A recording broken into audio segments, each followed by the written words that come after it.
Good morning मेरे class 12th के प्यारे बउआ लोग, कैसे हैं आप लोग। आशा करते हैं कि आप लोग ठीक होंगे, मन लगा के पढ़ाई कर रहे होंगे बउआ लोग। तो बउआ लोग हम लोग आज देखने वाले हैं हिस्ट्री यानी इतिहास का चैप्टर नंबर 3 का, है ना, ऑब्जेक्टिव क्वेश्चन देखने वाले हैं बउआ लोग, है ना। चैप्टर नंबर 3 का ऑब्जेक्टिव क्वेश्चन देखने वाले हैं जिसका नाम है बंधुत्व, जाति तथा वर्ग, है ना, आरंभिक समाज, है ना। आरंभिक समाज माने समाज की शुरुआत, आरंभिक समाज, है ना। शुरुआत में समाज कैसा था, है ना, उसके बारे में हम लोग आज जानेंगे बउआ लोग ऑब्जेक्टिव के माध्यम से। तो चलिए, है ना, इसमें पहले क्या करना है कि आप पहले खुद से जवाब दीजिएगा, उसके बाद जो हम आंसर बताएंगे ना उससे आपको मिलाना है ना। तो देखिएगा फिर लास्ट में कि कितना नंबर के आप बना पाए हैं। तो इससे आपका ऑब्जेक्टिव भी हो जाएगा और साथ साथ में आपका टेस्ट भी हो जाएगा, है ना। जो भी बनेगा बनाइएगा। चलिए, तो पहला क्वेश्चन देखते हैं बउआ लोग। पहला क्वेश्चन कहता है निम्न में से कौन सा विवाह अच्छा नहीं माना गया। निम्न में से कौन सा विवाह अच्छा नहीं माना गया। तो इसका सही ऑप्शन क्या होगा बउआ लोग, पहले आप बताइए उसके बाद हम बताते हैं। तो इसका सही ऑप्शन है हमारा ऑप्शन नंबर डी है ना, असुर। असुर, है ना। कौन सा विवाह, तो असुर विवाह अच्छा नहीं है, ऑप्शन नंबर डी। अगला देखिए बउआ लोग, क्वेश्चन नंबर 2 देखिए, कहता है उपनिषदों की संख्या कितनी है। उपनिषदों की संख्या कितनी है, तो बताइएगा बउआ लोग ध्यान से, कितना है बउआ लोग। तो इसका सही ऑप्शन हम बता रहे हैं, ऑप्शन नंबर बी होगा, है ना, 108 है। चलिए, क्वेश्चन नंबर हम लोग अब 3 देखते हैं बउआ लोग, ध्यान से बनाते चलिएगा। क्वेश्चन नंबर 3 कहता है कि सर्वाधिक प्रचलित, है ना, स्मृति ग्रंथ है। सर्वाधिक प्राचीन बउआ लोग, प्राचीन, है ना, प्राचीन, सर्वाधिक प्राचीन स्मृति ग्रंथ है। तो कौन सा ग्रंथ है बउआ लोग, सही से बताइएगा ऑप्शन में। तो इसका सही ऑप्शन होगा हमारा ऑप्शन नंबर सी होगा, मनु स्मृति, है ना, मनु स्मृति। चलिए बउआ लोग, क्वेश्चन नंबर हम लोग 4 देखते हैं। कहता है कि महाभारत का, है ना, समालोचनात्मक, है ना, संस्करण किसने तैयार किया। महाभारत का, है ना, समालोचनात्मक संस्करण किसने तैयार किया। तो इसका सही ऑप्शन क्या होगा बउआ लोग, पहले आप बताइए। तो इसका सही ऑप्शन हम बता रहे हैं, ऑप्शन नंबर सी होगा, है ना, बी एस सुकंथ, है ना, सुकथांकर, बी एस सुकथांकर ने, बी एस सुकथांकर ने, ऑप्शन नंबर सी होगा बउआ लोग। चलिए, क्वेश्चन नंबर हम लोग 5 देखते हैं, ध्यान से देखिएगा बउआ लोग। क्वेश्चन नंबर 5 का आंसर कहता है, क्वेश्चन नंबर 5, महाभारत के किस पर्व में महाभारत युद्ध के कारणों का उल्लेख किया गया है। महाभारत के किस पर्व में महाभारत युद्ध के कारणों का उल्लेख किया गया है। तो इसका सही ऑप्शन होगा बउआ लोग हमारा ऑप्शन नंबर बी होगा, है ना, आदि पर्व में। कौन सा पर्व में, आदि पर्व में। चलिए, क्वेश्चन नंबर 6 देखिए, कहता है कुंती ओ निषादी, है ना, कुंती ओ निषादी लघु कथा की रचना किसने की, है ना। इसका सही ऑप्शन बताइएगा बउआ लोग। तो इसका सही ऑप्शन है हमारा ऑप्शन नंबर बी, महाश्वेता देवी, महाश्वेता देवी। चलिए बउआ लोग, क्वेश्चन नंबर हम लोग अब 7 देखते हैं, ध्यान से देखते चलिएगा बउआ लोग। कोशिश कीजिएगा पहले आप बनाइए, उसके बाद जो हम आंसर बता रहे हैं उससे मिलाइएगा। कहता है माता के नाम से पुत्रों के नामकरण की परंपरा किस राजवंश में प्रचलित थी। तो इसका सही ऑप्शन बताइएगा तो बउआ लोग। तो इसका सही ऑप्शन है हमारा ऑप्शन नंबर डी, सातवाहन में, सातवाहन में। चलिए, क्वेश्चन नंबर 8 देखिए, कहता है द्विज के अंतर्गत किस वर्ण को रखा जाता है। द्विज के अंतर्गत किस वर्ण को रखा जाता है। तो इसका सही ऑप्शन होगा हमारा ऑप्शन नंबर सी होगा बउआ लोग, प्रथम 3 वर्णों में, प्रथम 3 वर्णों में। चलिए, क्वेश्चन नंबर हम लोग 9 देखते हैं बउआ लोग, ध्यान से बनाते चलिएगा, ध्यान से, बहुत इंपॉर्टेंट क्वेश्चन है ना। कहता है पुराणों की संख्या कितनी है। पुराणों की संख्या कितनी है? तो इसका सही ऑप्शन है हमारा ऑप्शन नंबर बी 18 है बगलो। पुराणों की संख्या कितनी है? 18 है। चलिए क्वेश्चन नंबर 10 देखते हैं। कहता है अभिमन्यु किसका पुत्र था? बहुत ही आसान क्वेश्चन है बगलो, है ना। बताइएगा इसका सही ऑप्शन क्या होगा हमारा? इसका सही ऑप्शन होगा हमारा ऑप्शन नंबर ए होगा, अर्जुन का। अभिमन्यु किसका पुत्र था? अर्जुन का। चलिए क्वेश्चन नंबर 11 देखिए बगलो। कर्ण की माँ कौन थी? कर्ण की माँ कौन थी? बहुत ही आसान क्वेश्चन है बगलो, इसका सही जवाब दीजिएगा। तो इसका सही ऑप्शन होगा हमारा ऑप्शन नंबर ए, कर्ण की माँ कुंती थी, ऑप्शन नंबर ए। चलिए बगलो अगला क्वेश्चन देखिएगा। क्वेश्चन नंबर 12 कहता है अर्जुन किसके शिष्य थे? अर्जुन किसके शिष्य थे? तो इसका सही ऑप्शन होगा हमारा ऑप्शन नंबर सी, है ना, द्रोणाचार्य के।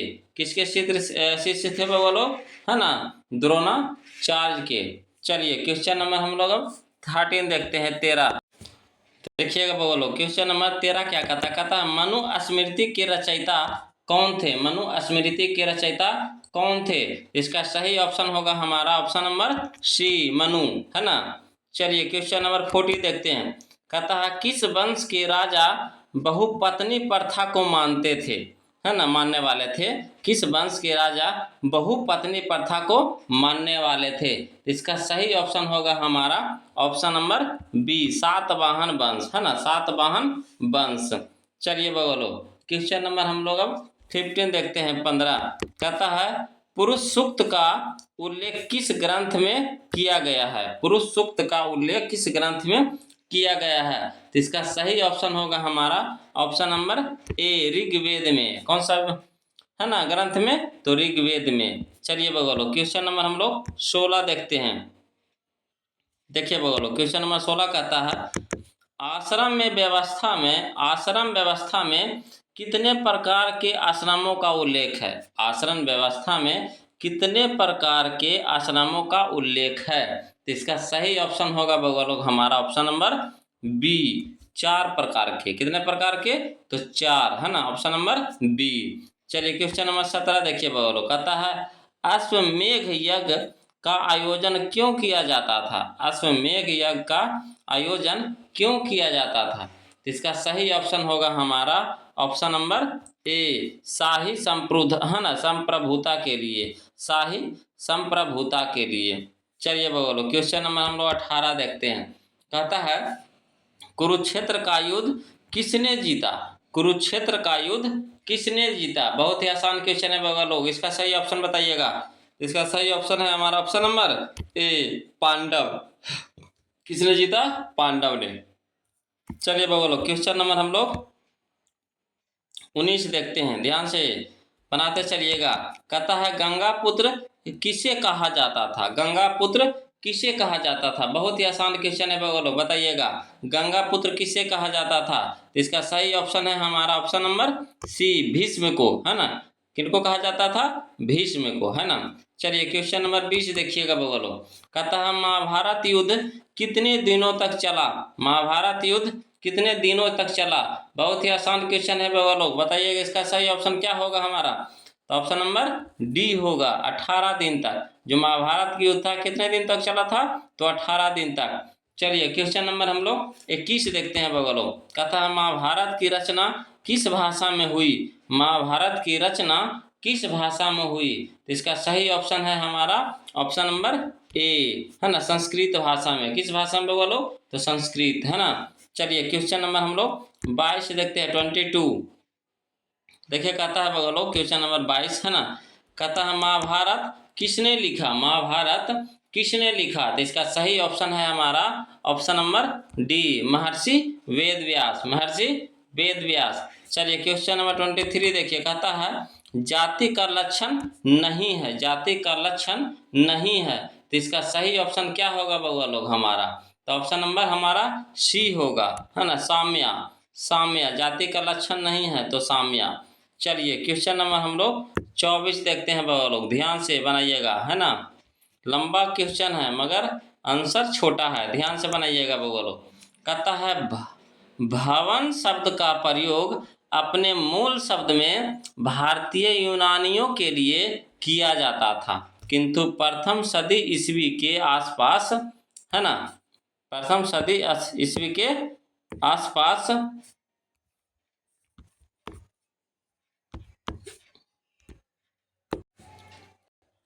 है ना, किंतु प्रथम सदी ईस्वी के आसपास इस शब्द का प्रयोग बिना किसी भेदभाव के किया जाने लगा।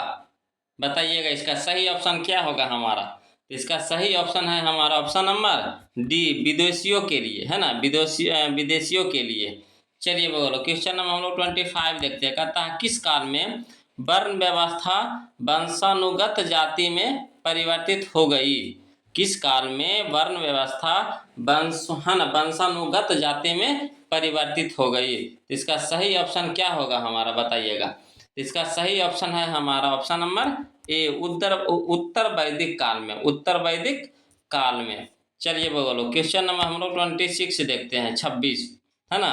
देखिए कहता है 26 कि गोत्र किसका सूचक था। गोत्र किसका सूचक था। इसका सही ऑप्शन होगा हमारा ऑप्शन नंबर ए होगा, है ना, प्रत्येक उपजाति के, है ना, साम्य पूर्वज, प्रत्येक उपजाति के, है ना, सामान्य पूर्वज, सामान्य पूर्वज। चलिए क्वेश्चन नंबर हम लोग 27 देखेंगे बगलो। क्वेश्चन नंबर हम लोग 27 देखेंगे, ध्यान से देखिएगा, है ना। देखिए कहता है क्वेश्चन नंबर 27 कहता है निम्न में से दक्कन में रहने वाले किस, है ना, कबीलाई जातियों का वर्णन प्रारंभिक संस्कृत साहित्य विशेषकर महाकाव्यों एवं पुराणों में हुआ। बताइएगा इसका सही ऑप्शन क्या होगा हमारा। तो देखिए इसका सही ऑप्शन यहाँ पे आंध्र भी सही है ना, पुलिंद भी सही है और सवर भी सही है, यानी कह सकते हैं ऑप्शन नंबर डी होगा हमारा सभी, है ना। चलिए बोलो क्वेश्चन नंबर 28 देखते हैं। कहता है वर्णालंकार की, है ना, संकल्पना सबसे पहले, है ना, सबसे पहली बार मिलती है ना, वर्णालंकार की कल्पना सबसे पहली बार मिलती है, तो किस में मिलती है। तो इसका सही ऑप्शन होगा हमारा ऑप्शन नंबर डी, स्मृतियों में मिलती है, ऑप्शन नंबर डी बोलो। तो चलिए क्वेश्चन नंबर हम लोग 29 देखिएगा बोलो। क्वेश्चन नंबर 29 देखिए क्या कहता है। कहता है महाभारत का, है ना, समालोचनात्मक संस्करण कितने वर्षों में तैयार हुआ। कितने वर्षों में तैयार हुआ। तो इसका सही ऑप्शन है हमारा ऑप्शन नंबर ए, 37 वर्षों में। कितने वर्षों में बोलो, 37 वर्षों में। चलिए क्वेश्चन नंबर हम लोग 30 देखते हैं, 30। कहता है गोत्र के अंदर विवाह करना कौन सा विवाह है। गोत्र के अंदर विवाह करना कौन सा विवाह है। तो इसका सही ऑप्शन होगा हमारा ऑप्शन नंबर ए, है ना, अंत, है ना, विवाह, अंत विवाह, है ना, अंतर विवाह। चलिए क्वेश्चन नंबर हम लोग 31 देखते हैं। कहता है क्या ब्राह्मणों का सार्वभौमिक प्रभाव था। क्या ब्राह्मणों का सार्वभौमिक प्रभाव था। तो इसका सही ऑप्शन बताइएगा क्या होगा। क्या ब्राह्मणों का सार्वभौमिक प्रभाव था। तो इसका सही ऑप्शन होगा हमारा ऑप्शन नंबर ए, हाँ, है ना, हाँ, ब्राह्मणों का सार्वभौमिक प्रभाव था उस समय, है ना। चलिए क्वेश्चन नंबर हम लोग 32 देखते हैं बगलो। कहता है 32 कि सातवाहन राजाओं को और रानियों की आकृतियां पर्दा कहाँ, है ना, उत्कीर्ण है। सातवाहन राजाओं और रानियों की आकृतियां कहाँ प्राप्त, कहाँ उत्कीर्ण है। तो इसका सही ऑप्शन होगा हमारा ऑप्शन नंबर सी, गुफा की दीवारों पर, है ना। सातवाहन राजाओं और रानियों की आकृतियां कहाँ उत्कीर्ण, मतलब कहाँ से मिलता है। तो आपको गुफा के दीवारों पर मिलता है ना, ऑप्शन नंबर सी। चलिए क्वेश्चन नंबर 33 कहता है द्रोण अद्वितीय तीरंदाज, है ना, किसको बनाना चाहते थे। द्रोण अद्वितीय तीरंदाज किसको बनाना चाहते थे। इसका सही ऑप्शन है हमारा ऑप्शन नंबर ए, अर्जुन को, है ना। अद्वितीय मानो उनके जैसा कोई, है ना, तीरंदाज ना हो, धनुष चलाने वाला ना हो, है ना, अद्वितीय, अद्भुत। ऑप्शन नंबर ए होगा अर्जुन को। चलिए बोलो क्वेश्चन नंबर हम लोग, है ना, 34 देखते हैं।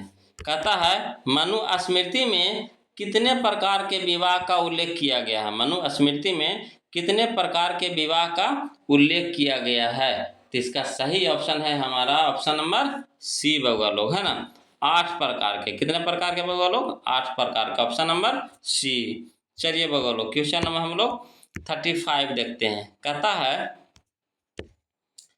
कि महाभारत में गंगा पुत्र के नाम से किसे जाना जाता था? महाभारत में गंगा पुत्र के नाम से किसे जाना जाता है? तो इसका सही ऑप्शन है बउआ लोग हमारा ऑप्शन नंबर बी, है ना, भीष्म को जाना जाता है गंगा पुत्र के नाम से, भीष्म को। चलिए क्वेश्चन नंबर 36 कहता है महाभारत के आदि पर्व के किस अध्याय में भीष्म द्वारा 8 प्रकार के विवाहों का वर्णन किया गया है? तो इसका सही ऑप्शन होगा हमारा ऑप्शन नंबर सी, है ना, 102 में, है ना, 102 में। चलिए क्वेश्चन नंबर हम लोग 37 देखेंगे बउआ लोग, है ना। क्वेश्चन नंबर 37 देखिए, कहता है अंबालिका किसकी पत्नियां थी? अंबालिका किसकी पत्नियां थी? इसका सही ऑप्शन होगा हमारा ऑप्शन नंबर बी, है ना, विचित्र वीर की, है ना, विचित्र वीर की। चलिए क्वेश्चन नंबर 38 कहता है महर्षि व्यास द्वारा उत्पन्न संतान थी। महर्षि व्यास द्वारा उत्पन्न संतान थी। इसका सही ऑप्शन होगा हमारा, देखिए कौन सा होगा? तो देखिए महर्षि व्यास द्वारा उत्पन्न संतान थे, पांडु भी थे, है ना, धृतराष्ट्र भी थे, विदुर भी थे, यानी कह सकते हैं ये सभी, ऑप्शन नंबर डी, ये सभी। कहता है 39 कि घटोत्कच किसका पुत्र था? घटोत्कच किसका पुत्र था? इसका सही ऑप्शन तो सभी लोग जानते होंगे, ऑप्शन नंबर डी होगा, भीम का, है ना। घटोत्कच किसका पुत्र था बाबा लोग? तो भीम का। चलिए क्वेश्चन नंबर हम लोग 40 देखते हैं। देखिए क्वेश्चन नंबर 40 देखिए क्या कहता है। कहता है भीम ने, है ना, हिडिंबा के साथ कौन सा विवाह संपन्न किया था? भीम ने हिडिंबा के साथ कौन सा विवाह संपन्न किया था? तो इसका सही ऑप्शन है हमारा ऑप्शन नंबर बी, गंधर्व विवाह, है ना। कौन सा विवाह होगा लोग? तो गंधर्व विवाह, है ना। चलिए क्वेश्चन नंबर 41 कहता है द्रौपदी किसकी पत्नी थी? द्रौपदी किसकी पत्नी थी? तो इसका सही ऑप्शन होगा हमारा, देखिए द्रौपदी पांचाली जिसको बोला जाता है ना, द्रौपदी पांचाली, तो वो अर्जुन की भी पत्नी थी, है ना, नकुल की भी पत्नी थी, सहदेव की भी पत्नी थी, यानी कह सकते हैं ऑप्शन नंबर डी, इन सभी का, इन सभी का, यानी पांचाली थी। द्रौपदी का ही दूसरा नाम क्या है? पांचाली, है ना, तो पांचों भाई की पत्नी थी। चलिए बोलो क्वेश्चन नंबर हम लोग 42 देखते हैं। कहता है कर्ण, है ना, कर्ममयेन बाधी कारस्ते, कर्ममयेन बाधी कारस्ते माँ फलेषु कदा, है ना, कदाचन श्रीमद् भगवत गीता के किस अध्याय में वर्णित है? इसका सही ऑप्शन बताइएगा बगलो। इसका सही ऑप्शन है हमारा ऑप्शन नंबर बी, द्वितीय, है ना, द्वितीय। चलिए बगलो क्वेश्चन नंबर हम लोग 43 देखते हैं। देखिए क्या कहता है क्वेश्चन नंबर 43। कहता है श्रीमद् भगवत गीता के महत्व पर कितने विचार व्यक्त किए हैं? है ना, श्रीमद् भगवत गीता के महत्व पर, है ना, किसने विचार व्यक्त किए हैं? इसका सही ऑप्शन है हमारा ऑप्शन नंबर कौन सा होगा? तो देखिए महात्मा गांधी भी किए हैं, है ना, विवेकानंद जी भी किए हैं, और बाल गंगाधर तिलक भी, है ना, इस पे विचार किए हैं। तो यानी कह सकते हैं ऑप्शन नंबर डी, इन सभी ने, है ना, इन सभी ने, ऑप्शन नंबर डी। चलिए बोलो क्वेश्चन नंबर 44 कहता है ब्राह्मण वंशीय सातवाहन नरेश वशिष्ठ पुत्र, है ना, सातकर्णी ने विवाह संबंध किस वंश के साथ जोड़ा? है ना, किस वंश के साथ जोड़े?